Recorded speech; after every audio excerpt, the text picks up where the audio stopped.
അങ്ങനെ എൻ്റെ email I ഡിയും ഹാക്കായി. എന്തിന്, ആര് എന്നുള്ള ചോദ്യങ്ങളൊക്കെ സാധാരണഗതിയിൽ ഞാനും നമ്മളെല്ലാവരും ചോദിക്കുന്ന ഒരു ചോദ്യം തന്നെയാണ്. കാരണം ഞാൻ വലിയൊരു സെലിബ്രിറ്റിയോ അതോ പിന്നെ വലിയ വ്ളോഗറോ അങ്ങനത്തെ ഒന്നുമല്ല. അപ്പൊ എൻ്റെ ഒരു ഇമെയിൽ ഐ ഡി ഹാക്ക് ആവാന്ന് പറഞ്ഞു കഴിഞ്ഞാൽ ശരിക്കും പറഞ്ഞാൽ അതൊരു കോമഡി ആയിട്ട് ആർക്കായാലും തോന്നുള്ളൂ, അല്ലെങ്കിൽ എനിക്ക് തന്നെ അതൊരു കോമഡി ആയിട്ട് തോന്നിയിട്ടുണ്ടായിരുന്നുള്ളൂ. അപ്പൊ എൻ്റെ ഈ വീഡിയോ സ്കിപ്പ് ചെയ്യാതെ ലാസ്റ്റ് വരെ കാണാം. എന്താ സംഭവിച്ചത്, ഞാൻ എന്ത് മെഷർമെന്റ്സ് ആണ് എടുത്തിരിക്കുന്നത് എന്നുള്ളതൊക്കെ ഡീറ്റെയിൽ ആയിട്ട് ഞാൻ പറയാം. പിന്നെ വീഡിയോ മാക്സിമം എത്ര ഷോർട്ട് ആക്കാൻ പറ്റുമോ അത്രയും ഷോർട്ട് ആക്കാം. അപ്പോൾ സംഭവിച്ചെന്താണെന്ന് വെച്ച് കഴിഞ്ഞാൽ എൻ്റെ Hotmail I D, basically Hotmail, Yahoo, live, outlook ഇതൊക്കെ വളരെ പഴയ ഇമെയിൽ ഐ ഡീസ് ആണല്ലോ. തുടക്കത്തിൽ ഉണ്ടാവുന്ന ഐ ഡീസ് ആണല്ലോ. എൻ്റെ ഇതിന് മുമ്പൊരു ഹോട്ട്മെയിൽ ഐ ഡി ഇതുപോലെ ഹാക്കായിട്ട് പിന്നെ ജീവിതത്തിൽ തിരിച്ചു കിട്ടിയില്ല പണ്ട്. അതേപോലെ തന്നെ ഇപ്പം എൻ്റെ ഹാക്കായത് ഒരു ലൈവ് അക്കൗണ്ട് ആയിരുന്നു. അപ്പോൾ മുമ്പൊരു പ്രാവശ്യം ഇതേപോലെ എനിക്കൊരു ഇമെയിൽ വന്നിട്ടുണ്ടായിരുന്നു. അപ്പോൾ ഞാൻ സാധാരണഗതിയിൽ ഡീറ്റെയിൽസ് ക്ലിക്ക് ചെയ്തിട്ട് ആരാണ് അയച്ചിരിക്കുന്നത് എന്നൊക്കെ ഞാൻ നോക്കും. അപ്പോൾ ഇതിനകത്ത് അപ്പോൾ അത് എന്നിട്ട് ഞാൻ ഇഗ്നോർ ചെയ്തത്. പക്ഷേ ഈ ഒരു ഇമെയിൽ, അതായത് ഈ ഒരു ഹാക്കിംഗ് നടന്ന സംഭവം എന്നെ ശരിക്ക് അലേർട്ടാക്കി. കാരണം വേറൊന്നും കൊണ്ടല്ല, ഞാൻ എൻ്റെ മെയിൽ ഐ ഡി തുറന്നു നോക്കുമ്പം അതിനകത്ത് അതായത് ഒരു ഇമെയിൽ ഫ്ലാഗ് ചെയ്ത് വെച്ചിട്ടുണ്ട്. അപ്പം ഞാൻ അത് തുറന്നു നോക്കുമ്പോൾ ഒബ്വിയസ്ലി ഹാക്ക് ചെയ്ത് ഒരു ഇമെയിൽ ഐ ഡി ആയിരുന്നു. അപ്പം ഞാൻ ഡീറ്റെയിൽസ് ക്ലിക്ക് ചെയ്യുമ്പം എൻ്റെ ഇമെയിലിൽ നിന്ന് എനിക്ക് ഇമെയിൽ അയച്ചിട്ട് അത് ഫ്ലാഗ് ചെയ്ത് വെച്ചിരിക്കുകയാണ്. അപ്പോൾ അതിനകത്ത് കൊടുത്തിരിക്കുന്ന കണ്ടന്റ് ഒബ്വിയസ്ലി റാൻസം വെയർ ആണ്, പൈസയ്ക്ക് വേണ്ടിയിട്ട് തന്നെയാണ്. അപ്പം എൻ്റെ ഫോട്ടോസും വീഡിയോസും അതും ഇതും എല്ലാം എടുത്തെന്ന് പറഞ്ഞിട്ടും അവസാനം ഈ പറയുന്ന മച്ചാൻ്റെ ഒരു അഡ്വൈസും കൂടി ഉണ്ടായിരുന്നു, പാസ്വേഡ് സ്ട്രോങ് ആക്കി വെക്കണം എന്നുള്ളത്. അപ്പം ഞാൻ ആക്ച്വലി ഇത് ഇഗ്നോർ ചെയ്യുമായിരുന്നു. പക്ഷെ എന്നെ അലേർട്ടാക്കിയത് എന്തുകൊണ്ടാണെന്ന് വെച്ച് കഴിഞ്ഞാൽ, ഞാൻ ഒരാഴ്ച മുമ്പ് മാറ്റിയ പാസ്വേഡ് ബോൾഡ് ആക്കിയിട്ട് മച്ചാൻ അവിടെ കൊടുത്തിട്ടുണ്ട്. അത് കണ്ടപ്പോൾ നെഞ്ചങ്ങ് കരങ്ങി. എന്താ ചെയ്യേണ്ടത് എന്ന് യാതൊരു ഐഡിയ ഉണ്ടായിരുന്നില്ല. കാരണം ആദ്യമായിട്ടാണല്ലോ ഇങ്ങനത്തെ ഒരു സംഭവം. പിന്നെ മച്ചാൻ ചോദിച്ചിരിക്കുന്നത് $500 ക്രിപ്റ്റോ കറൻസി ആയിട്ട് കൺവേർട്ട് ചെയ്തിട്ട് അയച്ചു കൊടുക്കുക. അങ്ങനെ ഇങ്ങനെ 48 മണിക്കൂർ. എഗെയിൻ ഇമെയിൽ ഞാൻ ഓപ്പൺ ചെയ്ത ഉടനെ ആ 48 മണിക്കൂറിൻ്റെ കൗണ്ട് ഡൗൺ സ്റ്റാർട്ടായി എന്നാണ് അതിൽ മെൻഷൻ ചെയ്തിട്ടുണ്ടായിരുന്നത്. അപ്പോൾ ഞാൻ അലേർട്ടായി. ഞാൻ ബേസിക്കലി എന്താ ചെയ്തതെന്ന് വെച്ച് കഴിഞ്ഞാൽ, അപ്പോൾ ഇവിടെ വേറൊരു കാര്യം കൂടിയുണ്ട്. എല്ലാവരും ശ്രദ്ധിക്കേണ്ട ഒരു കാര്യം എന്താണെന്ന് വെച്ച് കഴിഞ്ഞാൽ, എനിക്കിതിന് മുമ്പ് ഈ ഒരു മെയിൽ വരുന്നതിന് കുറച്ച് മുമ്പായിട്ട് തന്നെ എൻ്റെ ഇമെയിൽ ഐ ഡിയുടെ പാസ്വേഡ് മാറ്റുന്നതിനുള്ള വെരിഫിക്കേഷൻ കോഡ് എനിക്ക് മെയിൽ വന്നിട്ടുണ്ടായിരുന്നു. എൻ്റെ യൂബർ ഐ ഡി, ലിങ്ക്ഡിന്, അതേപോലെ തന്നെ ഫേസ്ബുക്ക്, ഇതിൻ്റെ ഒക്കെ എനിക്ക് കോഡ് വന്നിട്ടുണ്ട്. പക്ഷേ ഇതൊക്കെ ഇഗ്നോർ ചെയ്തു. ഞാൻ കാര്യമായിട്ട് എടുത്തിട്ടില്ല. ശരിക്കും പറഞ്ഞാൽ അത് is it you, yes or no എന്ന് പറഞ്ഞിട്ടുള്ളതിൽ നമ്മൾ ശരിക്കും നോ എന്ന് പറഞ്ഞിട്ട് ക്ലിക്ക് ചെയ്യണമായിരുന്നു. ഞാനതൊന്നും ചെയ്തില്ല. അപ്പോൾ ഈ പറയുന്ന സാധനങ്ങളൊക്കെ പോയിട്ടുണ്ടായിരുന്നു. അപ്പം ഞാൻ എന്താ ചെയ്തതെന്ന് വെച്ച് കഴിഞ്ഞാൽ, വീട്ടിൽ വന്നിട്ട് ആ ഇമെയിൽ ഐ ഡി ഞാൻ ആക്സസ് ചെയ്തിട്ട് അതിൻ്റെ പാസ്വേഡ് മാറ്റി. അപ്പോൾ എനിക്ക് പാസ്വേഡ് മാറ്റാൻ പറ്റി. ഫേസ്ബുക്കിൻ്റെതും പാസ്വേഡ് ഞാൻ മാറ്റി, അതും മാറ്റാൻ പറ്റി. എന്നിട്ട് ഞാൻ സൈബർ സെല്ലിൽ പോയിട്ട് കംപ്ലൈൻറ്റ് ചെയ്തു. അതൊരു കോമഡിയാണ്. സൈബർ സെല്ലിൽ എന്തായാലും കംപ്ലൈൻറ്റ് ചെയ്യണം. അപ്പം ഞാൻ അവിടെ ചെന്ന് അവരോട് സംസാരിച്ച് അവർക്ക് ഇമെയിൽ ഐ ഡി കാണിച്ചു കൊടുത്തു. അപ്പോൾ അവർ പറഞ്ഞു, ഇത് ഭയങ്കര വലിയ സംഭവം തന്നെയാണ്, ഒന്നും ചെയ്യാനില്ല, വേഗം ലാപ്ടോപ്പും അതേപോലെ ഫോണും ഫോർമാറ്റ് ചെയ്യുക. ഇവിടെ ചിന്തിക്കേണ്ട ഒരു കാര്യം, ലാപ്ടോപ്പ് ചിലപ്പം ബാക്കപ്പ് ചെയ്തിട്ടൊക്കെ ഉണ്ടാവും, ഫോർമാറ്റ് ചെയ്യാം. പക്ഷേ ഒരു 2 വർഷം 3 വർഷമൊക്കെ കൊണ്ടുനടക്കുന്ന ഒരു ഫോണ് ഫോർമാറ്റ് ചെയ്തിട്ട് അത് തിരിച്ചു കൊണ്ടുവരാന്ന് പറഞ്ഞു കഴിഞ്ഞാൽ നല്ല ബുദ്ധിമുട്ടുള്ള കേസായിരുന്നു. അതായിരുന്നു എന്നെ ഏറ്റവും കൂടുതൽ അലട്ടിയ ഒരു സംഭവം. അങ്ങനെ എന്നിട്ട് ഞാൻ അവർക്ക് ഒരു കംപ്ലൈൻറ്റ് എഴുതി കൊടുത്തു. അതിന് എനിക്ക് ചലാനൊന്നും കിട്ടിയിട്ടൊന്നുമില്ല. പക്ഷേ അവിടെ എഴുതി കൊടുത്തു എന്നുള്ള ഒരു തെളിവും ഞാൻ വാങ്ങിച്ചിട്ടില്ല. അത് ഞാൻ ചെയ്ത ഏറ്റവും വലിയ വിഡ്ഢിത്തം കൂടിയാണ്. ഇത് ചെയ്യാൻ ആരെ ഇമെയിൽ ഐ ഡി ഹാക്ക് ചെയ്യണമെങ്കിൽ നിർബന്ധമായിട്ട് ഫസ്റ്റ് ചെയ്യേണ്ട ഒരു കാര്യമാണ്. കാരണം നമ്മളെ മെയിലിൽ നിന്ന് ഒരുപാട് മെയിൽ പോകും. എൻ്റെ മെയിലിൽ നിന്ന് ഞാൻ നോക്കുമ്പം ഈ പോസ്റ്റ് മാസ്റ്റേഴ്സ് റിട്ടേൺ എന്ന് പറഞ്ഞിട്ടുള്ള മെയിലുണ്ട്. കുറേ മെയിൽ ട്രാഷിലൊക്കെ കിടപ്പുണ്ട്, സ്പാമിലും ട്രാഷിലൊക്കെ ഒരുപാട് കിടപ്പുണ്ട്. അപ്പം ഒരുപാട് മെയിൽസ് പോയിട്ടുണ്ട്. അപ്പോൾ അങ്ങനെ എന്നിട്ട് ഞാൻ ഈ പറയുന്ന എൻ്റെ പാസ്വേഡ്സ് ഒക്കെ മാറ്റി. ശരിക്കും പറഞ്ഞാൽ അത് മാറ്റാൻ പറ്റില്ലായിരുന്നു, പക്ഷേ എനിക്ക് മാറ്റാൻ പറ്റി. എൻ്റെ ലിങ്ക്ഡിൻ പോയി, എനിക്കത് കിട്ടിയില്ല. കാരണം അതിൽ നമ്പർ മാറ്റിയിട്ട് US നമ്പർ ആയിരുന്നു, അതുകൊണ്ട് എനിക്കത് കിട്ടിയില്ല. ഫേസ്ബുക്ക്, അതേപോലെ ഔട്ട്ലുക്ക്, ലൈവ്, യൂബർ ഞാൻ ഒന്നും ചെയ്തില്ല. കാരണം അത് ഞാൻ യൂസ് ചെയ്യാത്ത ഒരു സംഭവമായിരുന്നു. യൂബറിന് അങ്ങോട്ട് കാശ് കൊടുക്കാണ്ടായിരുന്നു, അതുകൊണ്ട് ഞാൻ ഒഴിവാക്കിയതായിരുന്നു. പിന്നെ ആമസോൺ ഞാൻ വിളിച്ചിട്ട് ആ പർട്ടിക്കുലർ ഇമെയിൽ ഐ ഡിയുടെ അണ്ടറിലുള്ളത് ഞാൻ ബ്ലോക്ക് ചെയ്തു. ഫേസ്ബുക്ക് ഞാൻ മാറ്റി. അപ്പോൾ ഇതൊക്കെ ചെയ്തതിന് ശേഷം ഇതിൻ്റെ ഒരു ഒരു ഔട്ട്കം കണ്ടുപിടിക്കണമല്ലോ, എന്താ ചെയ്യുക അതിന് എന്നുള്ളത് കണ്ടുപിടിക്കണമല്ലോ. അപ്പം അങ്ങനെ എൻ്റെ ഒരു ഫ്രണ്ടിനോട് ഞാൻ സംഭവം പറഞ്ഞു. അപ്പോൾ അവൻ എന്താ ചെയ്തതെന്ന് വെച്ച് കഴിഞ്ഞാൽ എൻ്റെ ഇമെയിൽ ID എടുത്തിട്ട് അവൻ കുറച്ച് ഈ ബാക്ക് ഡോറൊക്കെ, അതായത് ഹാക്കിങ്ങിൻ്റെ സംഭവങ്ങളൊക്കെ പരിചയമുള്ള ഒരു വ്യക്തിയായിരുന്നു. അപ്പോൾ അവനത് ചെക്ക് ചെയ്തിട്ട് എൻ്റെ ഈ ഔട്ട്ലുക്കിൽ, അതായത് ലൈവിൽ കയറിയിട്ട് നോക്കിയപ്പം കുറച്ച് നാളായി ഈ സംഭവം ഹാക്ക് ചെയ്യാൻ വേണ്ടിയിട്ടുള്ള ട്രൈ. ഇതൊരു ബ്രൂട്ട് ഫോഴ്സ് എന്ന് പറയുന്ന ഒരു സംഭവമാണ്. അതിനകത്ത് മില്യൺസ് ഓഫ് പാസ്വേഡ്സ് അതിനകത്ത് ഓൾറെഡി ഉണ്ടാവും. അപ്പോൾ അതിങ്ങനെ പെട്ടെന്ന് ട്രൈ ചെയ്ത് ലാസ്റ്റ് ഒരു ജാക്ക് പോട്ട് അടിക്കും.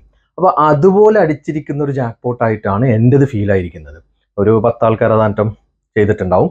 അപ്പോൾ പിന്നെ എന്നിട്ട് അതിൽ എൻ്റെ പാസ്വേഡ് അങ്ങ് ക്ലിക്കായി. അപ്പോൾ എനിക്കായി ഒരു 3 പാസ്വേഡ് ഉണ്ടായിരുന്നുള്ളൂ. അത് ഞാൻ അങ്ങോട്ടും ഇങ്ങോട്ടും മാറ്റി മറിച്ച് ഇടാറ്. അത് ഏറ്റവും വലിയ വിഡിത്തം കൂടിയായിരുന്നു. ഒരുപാട് പാസ്വേഡ് എല്ലാവരും മാറ്റണം എന്നൊക്കെ പറയുന്നതൊന്നും ഞാനൊന്നും മൈൻഡാക്കാറില്ല. പക്ഷേ ഇപ്പം നല്ലോണം മൈൻഡാക്കാൻ തുടങ്ങി. അപ്പോൾ ഈ പുള്ളി അത് ചെക്ക് ചെയ്ത് നോക്കുമ്പം കുറേ നാളായി ഇത് ട്രൈ ചെയ്തുകൊണ്ടിരിക്കുന്നു. ചില സമയത്തൊക്കെ സക്സസ്ഫുൾ ലോഗിൻ ഉണ്ടായിരുന്നു. എനിക്കൊന്ന് ആ സമയത്തായിരുന്നു എൻ്റെ ഈ പാസ്വേഡ് മാറ്റാനും ഇതിനൊക്കെ ട്രൈ ചെയ്തിട്ടുണ്ടായിരുന്നത്. അപ്പോൾ അവനെന്താ ചെയ്തതെന്ന് വെച്ച് കഴിഞ്ഞാൽ പിന്നെ അതിനെ കംപ്ലീറ്റ് പാസ്വേഡ് മാറ്റി. പിന്നെ അവന് എൻ്റെ ഈ ഒരു ഇമെയിൽ ID-ക്ക് ഒരു 36 ക്യാരക്ടർ ലോങ് ഉള്ള ഒരു പാസ്വേഡ് ഇട്ടു. മെയിൻ എൻ്റെ ഇമെയിൽ ID മാറ്റിയിട്ട് അതിന് വേറൊരു ഇമെയിൽ ID മെയിൻ ആയിട്ട് കൊടുത്തിട്ട് ഇതിനെ എലിയാസ് ആക്കിയിട്ട് മാറ്റിക്കളഞ്ഞു. അപ്പം ഇനി ആ ഇമെയിൽ ID ആരെ സെർച്ച് ചെയ്തതിനാലും കിട്ടില്ല. അപ്പോൾ ഇത് ചെയ്തതിന് ശേഷവും പിന്നെ കുറച്ച് പ്രാവശ്യം കൂടി അവൻ ചെക്ക് ചെയ്യുമ്പോൾ ഇതുപോലെ ട്രയൽ നടത്തിയിട്ടുണ്ടായിരുന്നു. പക്ഷേ അൺസക്സസ്ഫുൾ ട്രയൽസ് ആയിരുന്നു.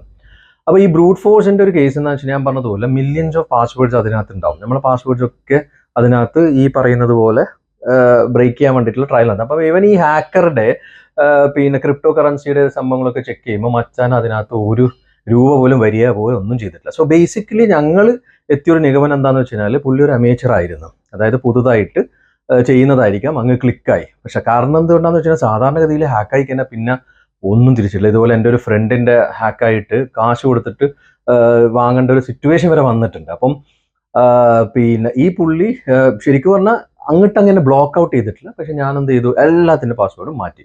അപ്പോൾ പിന്നെ ഞാൻ എന്താ ചെയ്ത, ഇതിൽ എനിക്ക് ഏറ്റവും വലിയ ഒരു റിലീഫായ സംഭവം എന്ന് വെച്ച് കഴിഞ്ഞാൽ എൻ്റെ ഈ ഫോണ് ഈ പറയുന്നത് പോലെ എനിക്ക് പിന്നെ ഫോർമാറ്റ് ചെയ്യേണ്ട ഒരു ആവശ്യം വന്നില്ല. പക്ഷെ ഞാൻ ആദ്യം എല്ലാം ഡിലീറ്റ് ചെയ്തു. ഞാൻ ഫേസ്ബുക്ക്, ഇൻസ്റ്റാഗ്രാം എല്ലാ സോഷ്യൽ മീഡിയത്തിൻ്റെയും പാസ്വേഡൊക്കെ മാറ്റി അതിനെ ഡീആക്ടിവേറ്റ് ചെയ്തു. പിന്നെ ഇമ്പോർട്ടൻ്റ് ആയിട്ട് ചെയ്യേണ്ട ഒരു കാര്യം എന്താണെന്ന് വെച്ച് കഴിഞ്ഞാൽ ഇതുപോലെ ഹാക്ക് എന്തെങ്കിലും സംഭവിച്ചിട്ടുണ്ടെങ്കിൽ പിന്നെ സോഷ്യൽ മീഡിയയിലേക്ക് മെസ്സേജസ് പോസ്റ്റ് ചെയ്യുക. ആക്സസ് ഉണ്ടെന്നുണ്ടെങ്കിൽ മെസ്സേജസ് പോസ്റ്റ് ചെയ്തിട്ട് അതിനെ ഡീആക്ടിവേറ്റ് ചെയ്തിട്ട് വെക്കുക. അങ്ങനെയാവുമ്പം ഇതുപോലെ ഈ എന്താ പറയുക ത്രെട്ടനിങ്സ് ഉണ്ടല്ലോ, അതായത് ഫോട്ടോസോ വീഡിയോസോ ഒക്കെ പബ്ലിഷ് ചെയ്യുന്നല്ലോ. സി ബേസിക്കലി നമ്മളെ സെൽഫിൻ്റെ ഈ ഹാക്കിംഗ് എന്ന് പറയുന്ന സംഭവം ഇപ്പം വളരെ ഒരു കോമൺ ആയി മാറിയിരിക്കുകയാണ്. റാൻസം വെയർ ഒക്കെ വളരെ കോമൺ ആയി മാറിയിരിക്കുകയാണ്. ആൾക്കാർക്ക് മനസ്സിലാവുന്ന ഒരു സംഭവമാണ്. പക്ഷേ നമ്മളൊരു ഇമേജ് മോർഫ് ചെയ്തിട്ട് ഇട്ട് കഴിഞ്ഞാലും ഇഗ്നോറബിൾ വലിയ എന്ന് പറയാം. പക്ഷേ നമ്മുടെ കുടുംബത്തിലുള്ള ആരെതെങ്കിലുമൊക്കെ, കാരണം നമ്മളെ ഫോൺസിലൊക്കെ ഒരുപാട് എല്ലാവരുടെ ഫോട്ടോസും സംഭവങ്ങളും ഉണ്ടാവും. അപ്പം അത് ചെയ്യുമ്പോഴാണ് ഏറ്റവും കൂടുതൽ നമ്മൾ എഫക്റ്റഡ് ആവുന്നത്. അപ്പോൾ അതിന് മാക്സിമം ചെയ്യാനുള്ള സംഭവങ്ങൾ എന്ന് വെച്ച് കഴിഞ്ഞാൽ ഫോണിൻ്റെ ഇതുപോലെ ബാക്കപ്പ് ചെയ്ത് വെച്ചിട്ട് ഫോണിൽ ഈ പറയുന്ന പിക്ചേഴ്സൊക്കെ വളരെ കുറവ് വെക്കുന്ന ലെവലിൽ ചെയ്യാം. അപ്പം ഞാൻ എന്താ ചെയ്തത്, ഇനി അടുത്ത ഞാൻ പറയുന്നത് ഞാൻ ചെയ്തിരിക്കുന്ന ഈ സംഭവം ക്ലിയർ ആക്കിയതിന് ശേഷം ഞാൻ ചെയ്തിരിക്കുന്ന മെഷർമെൻറ്റ്സ് ആണ്. ഞാൻ ഫസ്റ്റ് ചെയ്തത് എന്താണെന്ന് വെച്ച് കഴിഞ്ഞാൽ എൻ്റെ എല്ലാ IDസിൻ്റെയും പാസ്വേഡ് ഞാൻ മാറ്റി. എല്ലാ പാസ്വേഡ്സും 16 ക്യാരക്ടർ ലോങ് ആയിരിക്കുന്ന പാസ്വേഡാക്കി ഞാൻ മാറ്റി. ഇത് എവിടെ നിന്നെന്ന് ചോദിച്ചു കഴിഞ്ഞാൽ ഞാൻ ഐഫോൺ എന്നാണ് സംഭവം എടുത്തിരിക്കുന്നത്. അപ്പം ഈ 16 ക്യാരക്ടർ ലോങ് ആയിട്ടിരിക്കുന്ന പാസ്വേഡ് നമുക്ക് എന്തായാലും ഓർമ്മ ഉണ്ടാവില്ല. അപ്പം അതിന് ഞാൻ ചെയ്തത് എന്താണെന്ന് വെച്ച് കഴിഞ്ഞാൽ എൻ്റെ വൈഫിൻ്റെ ഫോണിൽ ഞാൻ ഈ പറയുന്ന പാസ്വേഡ്സൊക്കെ നോട്ട്സിലിട്ടു. കാരണം ഐഫോണാണ് യൂസ് ചെയ്യുന്നത്, വെരി സെക്യൂർഡ് ഫോൺ എന്നാണല്ലോ പറയുന്നത്. അപ്പം അതിനകത്തിട്ടു. പിന്നെ ഞാൻ ഒരു ചെറിയൊരു ബുക്ക് വാങ്ങിച്ചിട്ട് അതിനകത്ത് ഞാൻ എഴുതി വെച്ചു. അത് എൻ്റെ വീട്ടിൽ വെച്ചിരിക്കുകയാണ്. പിന്നെ ഞാൻ ചെയ്തത് എന്താണെന്ന് വെച്ച് കഴിഞ്ഞാൽ ഇപ്പം സാംസങ് ഫോൺസിൽ സെക്യൂർഡ് ഫോൾഡർ എന്ന് പറഞ്ഞിട്ടുള്ളൊരു സംഭവമുണ്ട്. അതിനകത്ത് ഞാൻ നോട്ട് പാസ് എന്ന് പറയുന്ന ഒരു ആപ്പ് ഡൗൺലോഡ് ചെയ്തിട്ട് അതിനകത്ത് എല്ലാ പാസ്വേഡ്സും ഞാൻ സേവ് ചെയ്ത് വെച്ചു. ഇവിടെ ഒരു കാര്യം പ്രത്യേകം ശ്രദ്ധിക്കേണ്ടതെന്ന് വെച്ച് കഴിഞ്ഞാൽ നോട്ട് പാസ് പിന്നെ ഹാക്ക് ചെയ്യപ്പെട്ടില്ലെങ്കിൽ എൻ്റെതൊക്കെ എല്ലാം വെള്ളത്തിലാവും, എല്ലാം പുറത്താവും, ഉറപ്പാണ്. പക്ഷെ ഞാൻ ഒരുപാട് റിസർച്ച് ചെയ്തിട്ട് കണ്ടെത്തിയ ഒരു സംഭവമാണ് നോട്ട് പാസ് ആണ് എല്ലാ ഇതിലും പാസ്വേഡ് മാനേജ്മെൻറ്റിന് പറ്റിയ ഒരു സോഫ്റ്റ്വെയർ എന്ന് മനസ്സിലാക്കിയത് കൊണ്ടാണ് ഞാൻ നോട്ട് പാസ്. അത് പ്രീമിയം വേർഷനും ഉണ്ട്, അതേപോലെ തന്നെ ഫ്രീ വേർഷൻ. ഞാൻ ഫ്രീ വേർഷനാണ് ഉപയോഗിക്കുന്നത്. ജസ്റ്റ് പാസ്വേഡ്സ് സ്റ്റോർ ചെയ്യാനും സേവ് ചെയ്യാൻ വേണ്ടിയിട്ട് മാത്രമാണ് ചെയ്യുന്നത്. അപ്പം ഈ പറയുന്ന സ്റ്റെപ്സാണ് ഞാൻ ചെയ്തിരിക്കുന്നത്. പാസ്വേഡ്സ് നിർബന്ധമായിട്ട് മാറ്റി പറ്റും. ഞാൻ മനസ്സിലാക്കേണ്ട ഒരു കാര്യം, ഫോൺ നമ്പറും അതേപോലെ തന്നെ ഇമെയിൽ ഐ ഡിയാണ് ബാങ്ക് ആണെങ്കിലും എല്ലായിടത്തും നമ്മൾ കൊടുക്കുന്നത്. അപ്പം എന്തെങ്കിലും ഒന്ന് ഹാക്ക് ചെയ്യപ്പെട്ട് കഴിഞ്ഞാൽ പിന്നെ അത് അതിൻ്റെ മേലിരുന്ന് ചിന്തിച്ച് തല ചൊറിയാനോ അല്ലെങ്കിൽ തലതല്ലി എന്താ പറയുക ടെൻഷൻ അടിക്കാൻ മാത്രമേ സമയം. ഞാൻ ശരിക്കും പറഞ്ഞാൽ 2-3 ദിവസം നല്ലോണം ടെൻഷൻ അടിച്ചിട്ടുണ്ടായിരുന്നു ഇത് എന്ത് ചെയ്യും എന്നുള്ളതിൽ. പക്ഷെ എന്തോ ഭാഗ്യത്തിന് ബേസിക്കലി ഞാൻ അവസാനം മനസ്സിലാക്കിയത് ഇത് ദൈവമായിട്ട് ഇതാ ഇങ്ങനെ ചെയ്തോ, ഇത് ഒരു വാർണിംഗ് ആണ്, പ്രിക്കോഷൻ മെത്തേഡ്സ് എടുത്തോ എന്നുള്ള ഒരു ഫീലിലേക്കാണ് ഞാൻ എത്തിയത്. അപ്പോൾ everything social media, email I ഡീസ്, ഞാൻ ഈവൻ ഗൂഗിളിൻ്റെ 1 കയറിയിട്ട് എൻ്റെ ജിമെയിൽ ഐ ഡി ഞാൻ ചെക്ക് ചെയ്തപ്പം 7 സ്ഥലങ്ങളിലാണ് ബ്രീച്ച് ചെയ്യപ്പെട്ടിരിക്കുന്നത്, എൻ്റെ പാസ്വേഡ് ബ്രീച്ച് ചെയ്യപ്പെട്ടിരിക്കുന്നത്. ഈ മിക്കതും നമ്മളെ ഡാർക്ക് വെബിലാണല്ലോ സംഭവങ്ങൾ പോകുന്നത്. അപ്പോൾ അതിൻ്റെത് വരെ ഞാൻ എല്ലാത്തിൻ്റെയും മൈക്രോസോഫ്റ്റ് ആയിക്കോട്ടെ, യാഹു ആയിക്കോട്ടെ, ഗൂഗിൾ ആയിക്കോട്ടെ, എല്ലാത്തിൻ്റെയും പാസ്വേഡ് മാറ്റി. മൈക്രോസോഫ്റ്റിൻ്റെത് ബേസിക്കലി എനിക്ക് കുറച്ച് വൾണറബിൾ ആയിട്ടാണ് തോന്നുന്നത്. അതേ സ്ഥാനത്ത് ഗൂഗിളിൻ്റെത് യാഹുവിൻ്റെ ഒക്കെ കുറച്ചും കൂടിയും സേഫ്, അതായത് സ്ട്രോങ് ആയിട്ടാണ് തോന്നുന്നത്. പിന്നെ ഏറ്റവും നിർബന്ധമായിട്ട് ചെയ്യേണ്ട എല്ലാ 2 സ്റ്റെപ്പ് വെരിഫിക്കേഷൻസും ആക്ടിവേറ്റ് ചെയ്യുക. അത് ഒന്നിക്ക് പിന്നെ വൈഫ് ഉണ്ടെങ്കിൽ വൈഫിൻ്റെ നമ്പറും ഇമെയിൽ ഐ ഡി ഒക്കെ കൊടുക്കുക. അപ്പോൾ അതിനകത്ത് മെസ്സേജസ് വരുമ്പം അലേർട്ട് ആവും. നമ്മൾ ഇതിനകത്ത് വരുമ്പോൾ ചിലപ്പോൾ നമ്മൾ ഇഗ്നോർ ചെയ്യുക. പക്ഷെ നമ്മൾ ഇമെയിൽ ഐ ഡി ഹാക്ക് ചെയ്തിട്ട് അതിൻ്റെ മെസ്സേജ് അതിനകത്തേക്ക് വല്ല ഇതും പോകുന്നുണ്ടെങ്കിൽ പിന്നെ നമുക്കത് അറിയാൻ പറ്റുമല്ലോ. പിന്നെ എന്താ പറയാൻ, ഇത് ഈ പറയുന്ന 2 സ്റ്റെപ്പ് വെരിഫിക്കേഷൻസ്, പിന്നെ അതേപോലെ തന്നെ ഒത്തൻറ്റിക്കേറ്റർ ആപ്സ് ഉണ്ട്. മൈക്രോസോഫ്റ്റിൻ്റെ ഉണ്ട്, അതേപോലെ തന്നെ ഗൂഗിളിൻ്റെ ഉണ്ട്. ഞാൻ ഗൂഗിളിൻ്റെ ഒത്തൻറ്റിക്കേറ്റർ ആപ്പാണ് ഇപ്പോൾ യൂസ് ചെയ്യാൻ തുടങ്ങിയിരിക്കുന്നത്. അപ്പോൾ അതിനകത്ത് ഈ 2 സ്റ്റെപ്പ് വെരിഫിക്കേഷൻസിനകത്ത് ഈ ഗൂഗിൾ ഒത്തൻറ്റിക്കേറ്ററിൽ നിന്ന് വരുന്ന ആ കോഡ് ഉണ്ടല്ലോ, ആ കോഡ് ഇട്ട് കഴിഞ്ഞാൽ മാത്രമേ അതിനകത്ത് കയറാൻ പറ്റുള്ളൂ. അപ്പോൾ സോഷ്യൽ മീഡിയ എല്ലാത്തിലും ഞാൻ അങ്ങനെ തന്നെ കൊടുത്തിരിക്കുന്നത്. നമ്മളെ ലൈഫ് മൊത്തം ഡിജിറ്റലായിട്ട് ലോകത്തെല്ലാവരും കണ്ടുകൊണ്ടിരിക്കുന്ന സംഭവം തന്നെ. ഐ മീൻ ടോപ്പ് ലെവലിൽ മോണിറ്റർ ചെയ്തുകൊണ്ടിരിക്കുന്ന സംഭവം. പക്ഷേ സേഫ് ആകാൻ പറ്റുന്നിടത്തൊക്കെ നമ്മൾ മാക്സിമം സേഫ് ആകാം. ഇന്ന് ഞാൻ പല ആൾക്കാരതും ഇതേപോലെ ഹാക്കായി നടന്നിട്ടും ഇഗ്നോർ ചെയ്തിട്ടുണ്ട്. പക്ഷെ ഞാനായിട്ട് അനുഭവിച്ചപ്പോൾ എനിക്ക് മനസ്സിലായി ഇത് വളരെ സ്ട്രോങ് ആയ സംഭവമാണ്, കെയർഫുൾ ആവേണ്ട ഒരു സംഭവമാണ്. അപ്പം അത് ചെയ്തിട്ടില്ല എന്നുണ്ടെങ്കിൽ പണിപ്പാലും നെയ്യിൽ കിട്ടും എന്നുള്ളത് മനസ്സിലായത് കൊണ്ട് ഞാൻ എൻ്റെ രീതിയിലുള്ള എല്ലാ പ്രിക്കോഷൻസും ചെയ്തു. ഇത് നിങ്ങളെയും കൂടി അറിയിക്കണം എന്നുള്ളതിൽ നിങ്ങളെ അറിയിക്കുക. കാരണം സാധാരണക്കാരനാണ് ഞാൻ, അല്ലാണ്ട് വലിയ പണക്കാരനോ അല്ലെങ്കിൽ മറ്റേ സെലിബ്രിറ്റിയോ അങ്ങനത്തെ ഒന്നുമല്ല. അങ്ങനത്തെ ഒരാളെ, കാരണം ഞങ്ങൾ എന്തായാലും എങ്ങനെയെങ്കിലും ഒക്കെ വല്ല പിക്ചേഴ്സോ അങ്ങനത്തെ എന്തെങ്കിലും ഇത് വരുമോ എന്നുള്ള പേടിയിൽ ചിലപ്പം കൊടുക്കും. പക്ഷെ അത് പിന്നീട് വേറെ പല സംഭവത്തിലേക്കുമാണ് നീങ്ങുക. അപ്പം എല്ലാവരും സേഫ് ആകുക, കെയർഫുൾ ആകുക.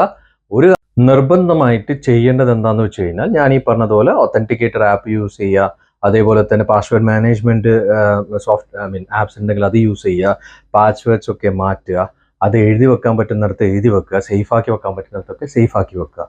നമ്മൾ മാക്സിമം സേഫായിനെങ്കിൽ അതിനനുസരിച്ചിട്ട് ബാക്കി സേഫ് ആയതിനു ശേഷം എന്തെങ്കിലും സംഭവിച്ചിട്ടുണ്ടെങ്കിൽ പിന്നെ അതിൻ്റെ മേലെ നമുക്കൊന്നും പറയാനില്ല, വിധിയാന്ന് പറഞ്ഞിട്ട് ഒഴിവാക്കാനേ പറ്റുള്ളൂ. അപ്പോൾ എൻ്റെ വീഡിയോ ഞാൻ ഷോർട്ടാക്കുക എന്ന് പറഞ്ഞത് ലോങ് ആയിപ്പോയി. പക്ഷെ നിർബന്ധമായിട്ട് കാണാൻ പറ്റുന്നവർ കാണുക, ഫോർവേഡ് ചെയ്ത് കൊടുക്കാൻ പറ്റുന്നവർക്ക്, ഷെയർ ചെയ്യുന്നവർക്ക് എന്തായാലും ഷെയർ ചെയ്യുക. കാരണം ഉപകാരപ്പെടുമെന്നാണ് ഞാൻ വിശ്വസിക്കുന്നത്. അപ്പോൾ നിങ്ങൾക്കൊക്കെ ഉപകാരപ്പെടുകയാണെന്നുണ്ടെങ്കിൽ ഷെയർ ചെയ്യുക. അപ്പോൾ എൻ്റെ അടുത്തൊരു വീഡിയോ വരുന്നവരെ ഖാനിക്കായ പീനിക്കായ മസ്ത് ജീനിക്കായ. Thanks from പിയറട്ടോ.